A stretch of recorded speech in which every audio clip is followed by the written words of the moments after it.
Hi, this is Leslie from WeLoveJones.com and We Love Jones here on YouTube. And I'm participating in an open collab posted by Tanya from Project Happy Home. Thank you, Tanya, for having an open invitation. And she posted this collab on our biggest homeschooling mistakes. Like her, I have just finished my freshman year as a homeschool mom, and I taught the K-3 grade level. And so these are my top 5 biggest mistakes that I think I made my freshman year. I do want to make 2 comments. One, a shameless plug, and another one about giving ourselves grace. One, in June, in my June homeschool update video, I go into specifics about my final thoughts on the curriculum we chose and kind of where my son was at the end of his first homeschool year. And other lessons learned. And so if you're interested in that, please check out my June homeschool update.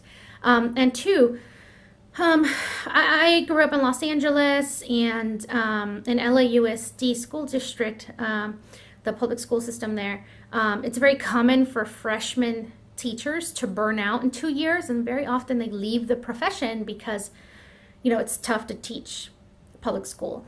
And I don't have any data or statistics on private school teaching, but no teacher gets it perfect the first year. So we all need to kind of remember to self-care and give ourselves a little grace and just jump into homeschooling with a humble heart and we're all doing our best. So those 2 comments aside, I'm going to jump right in and just share my top 5 biggest mistakes. So, thank you, Tanya, for this open collab. If I didn't already thank you, I can't remember what I just said. Mom brain. So I'm looking down at my notes. So my first biggest mistake I think I made was thinking that preschool would be easy. Boy, was I wrong. And what was difficult is just stuff I wasn't expecting. So I chose a box curriculum because I wanted that crutch, that structure. The dream is that I will be able to homeschool from the very beginning all the way through our children being in 12th grade. And my husband and I are working towards making that a possibility, kind of a reality, making that a reality for our family. And so I just thought, well, preschool year was a good year to work out all of the kinks. I need to get to know him as a student, and I need to get to know myself as a teacher. It's a role. I had been a teacher before, but for adult learners, and adult learners are not preschoolers. And so I had some teaching experience, and I was a therapist once upon a time. And as a therapist, you're basically teaching one-on-one anyway in therapy sessions. So I had some idea of the kind of teacher I wanted to be, but the K through 12 is a different world. And so I didn't, preschool is a different ball of wax. And I was very wrong in thinking that preschool is easy. I wasn't prepared for the amount of prep work it takes to have those wonderful hands-on activities and that play-based activities for a preschooler. It sucked up so much time. Those first 3 months were tough. I kind of burnt out on it. And my son, thankfully, I quickly realized that he actually preferred worksheets and he kind of thrived on it. And so I was able to have a better balance, and I stopped choosing all of the hands-on activities in the curriculum that I had chosen. And I had a better balance, and I wasn't expecting him to like read-alouds. He loves read-alouds. The read-alouds in the curriculum I had chosen didn't have any pictures. You played with like stick puppets that you made at the beginning of the year, and that was enough to keep him engaged in read-alouds usually. And I just wasn't prepared for that, and I wasn't prepared for days when he was fussy, and when you're homeschooling, your home life kind of can sometimes infect your school time. So if something breaks down or whatever, or if somebody gets sick, it's your problem because you're the mom. So you have to deal with it. And I wasn't prepared for days when my son was fussy, or I was experiencing burnout, or he was experiencing just a bad 2-year-old day. I started homeschooling him when he was 2 last year, We did the K-3 curriculum, and I wasn't prepared for the kind of the random stuff that comes up. Because it was a K-3 curriculum and it was all inclusive, I didn't use a planner. I have a plum paper planner that I use for myself, and I use the My Everything planner, and so I have categories for my stuff, and then I have categories for each member of my family. And so I just thought that his little section in my weekly spread was enough space, and it didn't turn out to be enough space. And so I didn't use a planner, so I didn't account for things that I knew were coming up, like a family vacation. I didn't account for the holidays. I didn't account for all kinds of things that affect your homeschool life month to month, week to week. And so, it was a big mistake of mine to think that preschool would be easy and that I didn't have to do a lot of prep work. I do. And that I didn't have to do a lot of planning. Well, I do. You can't see this, but my cat is scratching his face on the tripod. The camera might move a little because the cat keeps nudging against it. And I'll never finish recording this if I stop every time to shoo him away. So anyway, I also wasn't I thought preschool was easy, and because I was using a box curriculum that had scripts in it for the teacher, I didn't plan for days where my son's attention wasn't at his best, laser focused on what we were doing. Most days, because I was doing play-based kind of hands-on activities, his attention span was great. He could pay attention long enough to kind of complete a school day. But on days where he couldn't focus long enough for us to get through stuff, it would have been helpful to have researched what public school teachers do in those situations. And I have since fixed that. I have spent a lot of time this summer learning from YouTubing public school teachers who teach that primary, early elementary age, pocket full of primary, and there's a bunch of kindergarten teachers up on YouTube. I mean, just if you search on YouTube, you will find public school teachers, and kindergarten teachers have been so helpful in helping me learn tips and tricks on teaching at this grade level. But anyway, having a plan for keeping my son engaged in school time would have been very helpful. So anyway, number 2 is I planned too many activities outside of the home. And so when I first started homeschooling last year, all at the same time, in August, we started homeschooling, and my son started speech therapy and sensory therapy, and he started dance. He did dance that semester, and tumble. He did tumble that semester. And then on top of that, once a week, I went to Bible study on Tuesday mornings, and so he would have to go with me, and it interrupted school time. And we also did MOPS, so once a month, we went to the Mothers of Preschoolers meeting on Wednesday morning, which would interrupt school time. And I volunteered at the soup kitchen last year, and I had done it for 3 years. And over the summer, I have given up responsibilities for the soup kitchen, but twice a month, I was gone for 4 hours a day volunteering at the soup kitchen. I had just worked it out with family where they could watch the kids while I volunteered at the soup kitchen. And I love that ministry, and it was so hard to give it up. But I very quickly realized that all of these activities were negatively affecting school time, because it takes so much, spending all the time I needed to spend prepping for school and spending all the time outside of the home in these activities. Well, my son needed some and thrived on others. All of those activities were not necessary. So we dropped dance when the semester was over. We eventually, we stuck tumbling out. And tumbling, I didn't do PE with him because he was doing tumbling. And so while it was a blessing, it was also kind of, it affected our weekly schedule. All of these things were too many activities to put on him and myself. I felt like I was always on the go, and I was never home long enough to do home life the way I wanted to do it. And so this year I'm kind of course correcting and having much less activities outside of the home. I've really cut that down. And what I've decided is first we're going to get our homeschool routine down pat for the first semester, and then we will add more of those external activities in the semester following after that, so in January.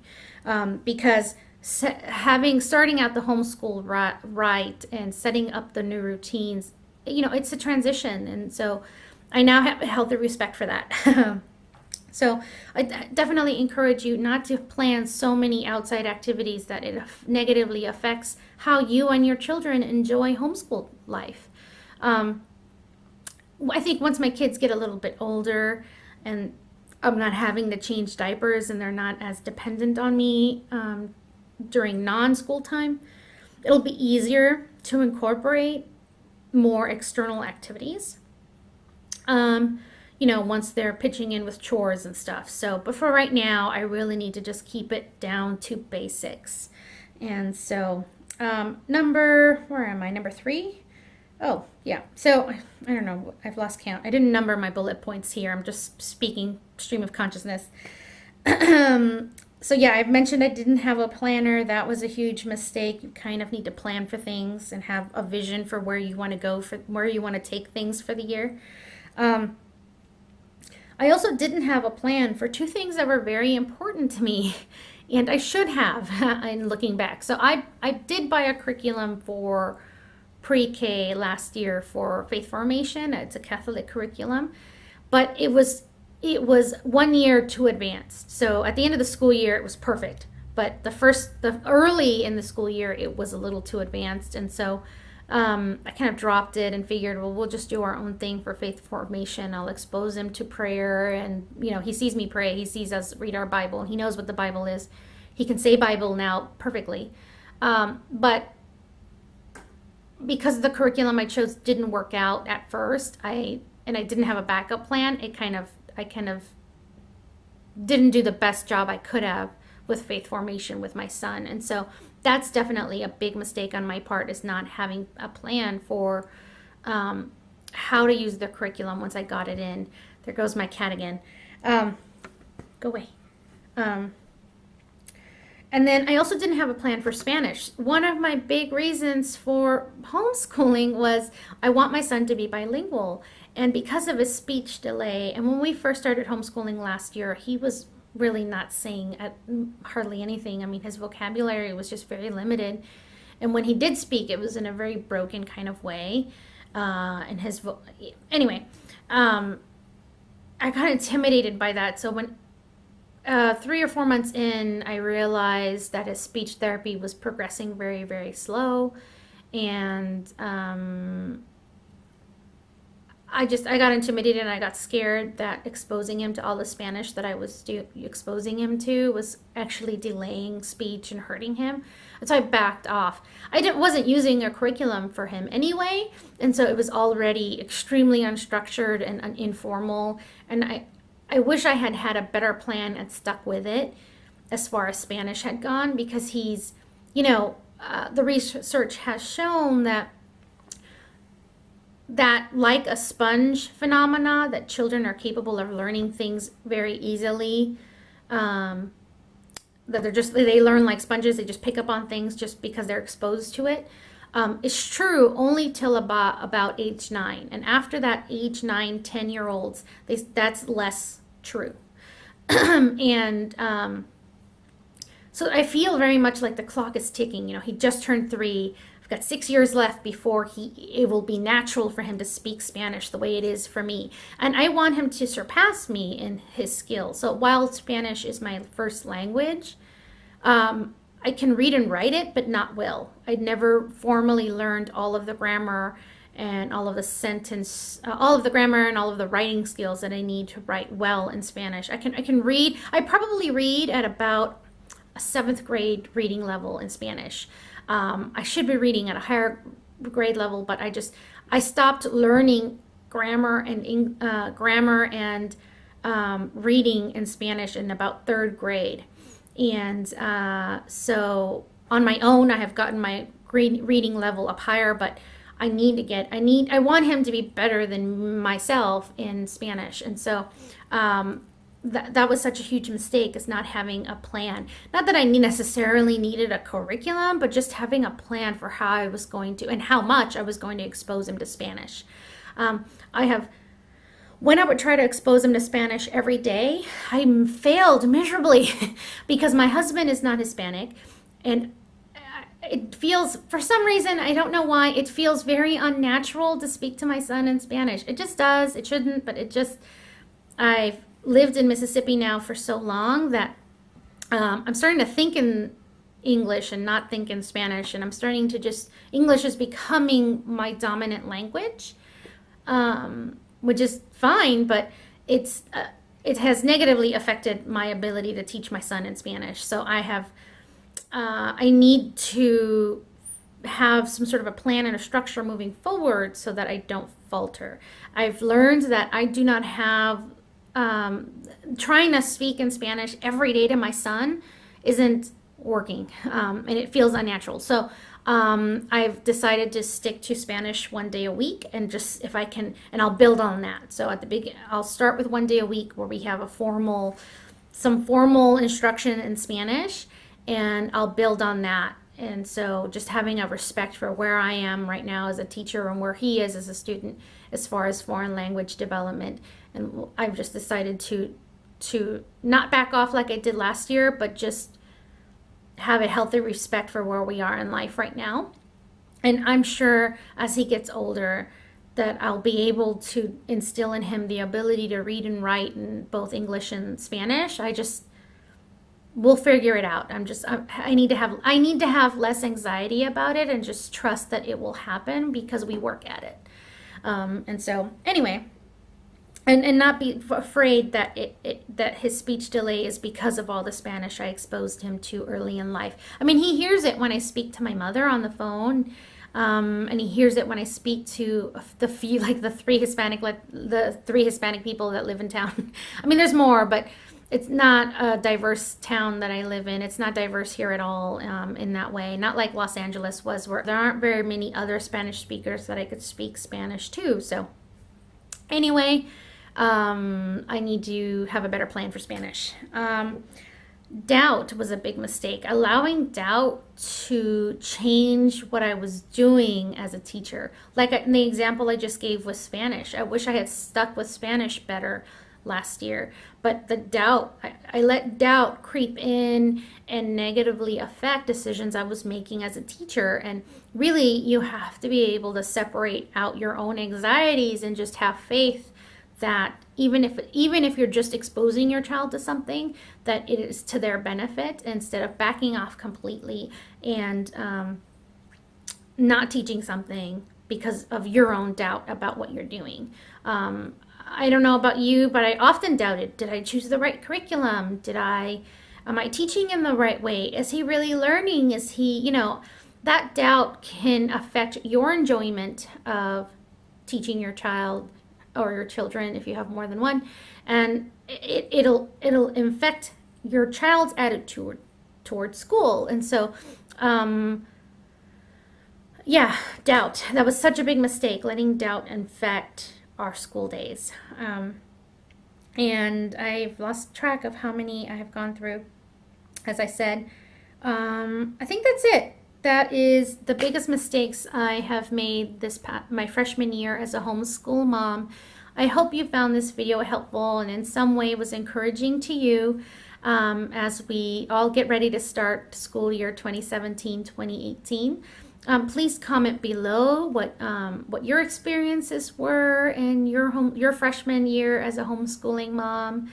And again, I want to thank Tanya and all of the mamas who have participated in this open collaboration. I've enjoyed watching your videos, and I've learned so much hearing you guys speak about your experiences as homeschooling moms and what any regrets you have had about homeschooling, or regrets about any mistakes you feel like you may have fumbled on in your homeschooling journey so far.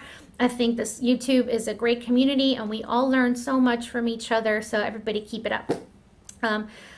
Please like this video, subscribe, and follow me on Twitter, Instagram, and Facebook. Thanks, everybody. Bye.